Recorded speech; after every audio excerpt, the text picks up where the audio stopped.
அஸ்ஸலாமு ஃப்ரெண்ட்ஸ், இன்றைக்கி மதியானம் சாப்பாடு என்னென்னு பார்த்துக்கலாமா? சுட சுட சோறு, மீன் குழம்பு, இது வந்து ஊளி மீன் குழம்பு,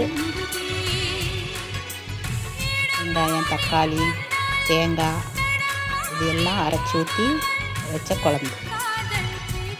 அப்புறமா பொரிச்ச மீன்,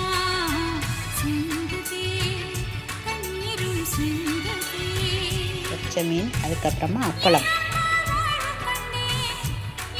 சூப்பராக இருக்கும். பொரிச்ச மீன், குழம்புல போட்ட மீன். ஓகே ஃப்ரெண்ட்ஸ், பாய். அடுத்த வீடியோவில் பார்க்கலாம். அஸ்ஸலாமு அலைக்கும்.